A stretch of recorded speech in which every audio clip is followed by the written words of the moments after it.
Hi friends, welcome back to Ranji's Flavors. இன்றைக்கி நான் செஞ்சுருக்கிறது கார உருண்டை. இது யூஷுவலாக செய்கிறத விட டிஃப்ரெண்ட்டாக நான் இந்த மாதிரி இன்றைக்கி செஞ்சு காமிச்சிருக்கேன். இது டின்னருக்கு ஒரு ரொம்ப ஆப்டான recipe. Let us start now. இந்த கார உருண்டை செய்யறதுக்கு நான் எடுத்துருக்கிறது இட்லி அரிசி. நீங்கள் இது ரேஷன் புழுங்கரிசி கூட எடுத்துக்கலாம். இதை நல்லா வாஷ் செஞ்சு ஒரு 4 மணி நேரம் ஊற வச்சுருக்கேன். அதோடைய ரெட் சில்லியும் நான் 4 ஊற வச்சுருக்கேன். அண்ட் அதே மாதிரி உளுந்து ஒரு 1/4 கப் எடுத்து அதையும் வாஷ் செஞ்சு இதே மாதிரி ஊற வச்சுருக்கேன். இப்போ இந்த அரிசி ஊறினதுக்கப்புறம் நான் இதை மிக்சர் ஜாரில் போட்டு அரைக்க போகிறேன். நம்ம அரைக்கும் போது அதை ரொம்ப நைஸாக அரைக்கக்கூடாது. நம்ம கரகரன்னு அதை அரைக்கணும். அண்ட் கருவேப்பிலையும் இதோடு சேர்த்து நம்ம இப்போ அரைக்க போகிறோம். இதிலையே ஒரு 1/4 டீஸ்பூன் பெருங்காயப்பொடி அதுவும் சேர்த்து நான் இப்போ அரைக்கிறேன். இப்போ அரைச்சிட்டு வரலாம். இந்த அரிசியை கொஞ்சம் அரைச்சதுக்கப்புறமே நான் இந்த உளுந்தை அதில் போட்டுக்க போகிறேன். இப்போ கரகரன் தான் இருக்குது. அந்த உளுந்தையும் சேர்த்து அரைக்கும்போது நம்மளுக்கு வேணுங்கிற அந்த கன்சிஸ்டன்சி கரெக்டாக இருக்கும். ரொம்ப நைஸ் ஆகாது. இப்போ இந்த உளுந்தையும் இதோட சேர்த்து அரைக்கிறேன் நான். இந்த புழுங்கரிசியும் இந்த உளுந்தையும் சேர்த்து நம்ம கார உருண்டை செய்கிறதுனால அது ரொம்ப நேரம் சாஃப்டாகவே இருக்கும் நம்ம செஞ்சதுக்கப்புறம். இப்போ எல்லாத்தையும் சேர்த்து அரைச்சுடலாம். இப்போ எல்லாம் சேர்த்து நான் அரைச்சிருக்கேன். இதை ஒரு தனியாக ஒரு பாத்திரத்தில் எடுத்துட்டுருக்கேன். இப்போ உங்களுக்கு இந்த கன்சிஸ்டன்சி எந்த அளவுக்கு இருக்குங்கிறது பார்த்தா தெரியும். அண்ட் கோர்ஸாகவும் இருக்குது. இந்த பதம் தான் கரெக்டாக இருக்கும் நம்மளுக்கு இந்த கார உருண்டை செய்யறதுக்கு. இப்போ இந்த இட்லி அரிசி நான் எடுத்திருக்கேன். இதுக்கு பதிலாக நீங்கள் ரேஷனோட புழுங்கல் அரிசி கூட எடுத்து செய்யலாம். ரொம்ப நல்லா வரும். இப்போ இதை செய்யறதுக்கு ஒரு பேன் எடுத்து அதில் நார்மல் நம்ம குக்கிங் ஆயில் அண்ட் கொஞ்சமாக ஒரு 2 டேபிள் ஸ்பூன் கோகோனட் ஆயில் அதுவும் சேர்த்துருக்கேன். இந்த கோகோனட் ஆயில் சேர்க்கறதுனால ரொம்ப வாசனை ரொம்ப நல்லாயிருக்கும். இதிலேயே 1 டேபிள் ஸ்பூன் கடுகு போட்டு வெடிக்க விடுறேன். இப்போ இந்த கடுகு பொரிஞ்சதுக்கப்புறம் 1 டேபிள் ஸ்பூன் கடலைப்பருப்பு அதுவும் நம்ம சிவப்பாக கொஞ்சம் வறுக்கணும். அதுக்கப்புறம் அதிலேயே கொஞ்சம் கருவேப்பிலை அது சேர்த்து வறுக்கணும். அண்ட் திருவிய தேங்காய் நான் முன்னாடியே ஒரு மூடி திருவி வச்சுருக்கேன். அதையும் நம்ம சேர்த்து கொஞ்சமாக அதை வறுத்துக்கணும்.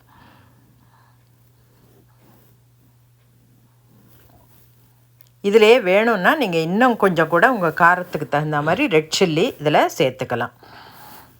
இப்போ இந்த தேங்காய் வறுத்ததுக்கப்புறம் இதில் 2 கப்பு நான் தண்ணி விடுறேன். ஏன்னாக்கா நம்ம முன்னாடியே தண்ணி விட்டு தான் அந்த அரிசியும் அந்த உளுந்தையும் அரைச்சிருக்கோம். இதில் ஒரு மிக்சியில் ஒரு 1/2 கப்பு விட்டு அதையும் நான் இதில் சேர்த்துக்கிறேன். இப்போ இது நல்லா பாயில் ஆகணும். இதில் இப்போ தேவையான அளவு உப்பு சேர்க்குறேன். ஒரு டேபிள் ஸ்பூன் சேர்த்துருக்கேன்.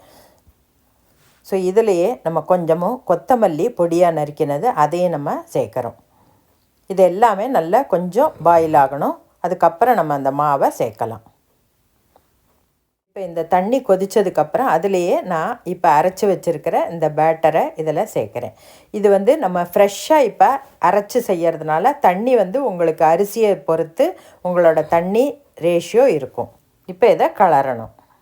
இதை இப்போ கலரும்போது கொஞ்சம் மீடியம் ஃப்ளேமில் வச்சு நம்ம இதை கலரணும். இதில் நம்ம உளுந்தும் சேர்த்து இப்போ கலர்றதுனால கொஞ்சம் நடுவில் கட்டி இருக்கிற மாதிரி இருக்கும். ஆனால் நல்லா கலரினதுக்கப்புறம் எல்லாம் ஒன்று சேர்ந்துடும். இப்போ கைவிடாமல் இதை கலரணும். இப்போ கொஞ்சம் கெட்டியாகிற வரைக்கும் நம்ம கலரிட்டாக்க நம்ம பேட்டர் ரெடி ஆகிடும். ஒரு 3-4 நிமிஷம் கலரினதுக்கப்புறம் இந்த மாதிரி திக்காக இருக்குது. இப்போ இந்த பேட்டர் ஃபுல்லாக இதிலையே வேக வேண்டாம். கொஞ்சம் ஆஃப் குக்குடாக இருந்தால் பரவாயில்ல. ஏன்னாக்கா நம்ம அதை பால்ஸாக உருட்டி திருப்பியும் ஸ்டீம் பண்ண போகிறோம். ஒரு 2 நிமிஷம் மூடி வச்சு நான் இதை குக் பண்ணுறேன். இது மூடி வச்சு குக் பண்ணினதுனால ஆஃப் குக்குடாக தான் இருக்குது இப்பையும். இப்போ நான் ஸ்டவ்வை நிறுத்திட்டு இதை திருப்பியும் கொஞ்சம் மூடி வைக்கிறேன். அதுக்கப்புறம் நம்ம உருண்டையாக உருட்டலாம். 5 மினிட்ஸ்க்கு அப்புறம் நான் இதை இப்போ திறந்து பார்க்குறேன். இது எல்லாத்தையும் கையால் நல்லா மசித்து உருண்டையாக உருட்டலாம். இப்போ இந்த மாவு கொஞ்சம் ஆறி இருக்குது. நம்ம எல்லா இடத்துலையும் நல்லா கையால் கொஞ்சம் தண்ணி தெளித்து இந்த மாதிரி நான் பிசைகிறேன். ஒரு இடத்துல கூட கொஞ்சம் கூட கட்டி இல்லாமல் நம்ம நல்லா பிசைஞ்சு உருண்டையாக உருட்ட போகிறோம்.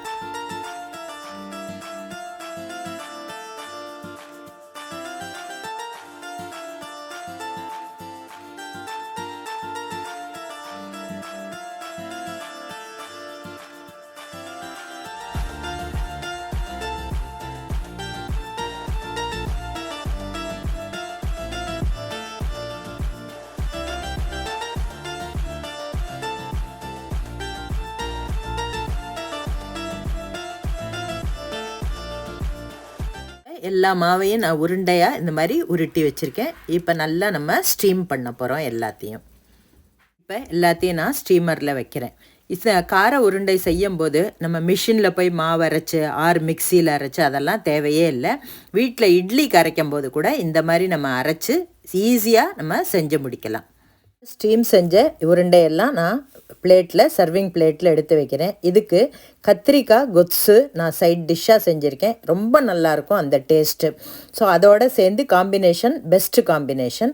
ஸோ இதை நீங்கள் எல்லோரும் செஞ்சு பார்த்துட்டு உங்கள் கமெண்ட்ஸ் எழுதுங்க. இது இட்லி அரிசியில் செஞ்சதுனால நல்ல சாஃப்டாகவும் இருக்கும். ஈவன் புழுங்கரிசியில் கூட நீங்கள் இதை செய்யலாம். See you soon in my next video.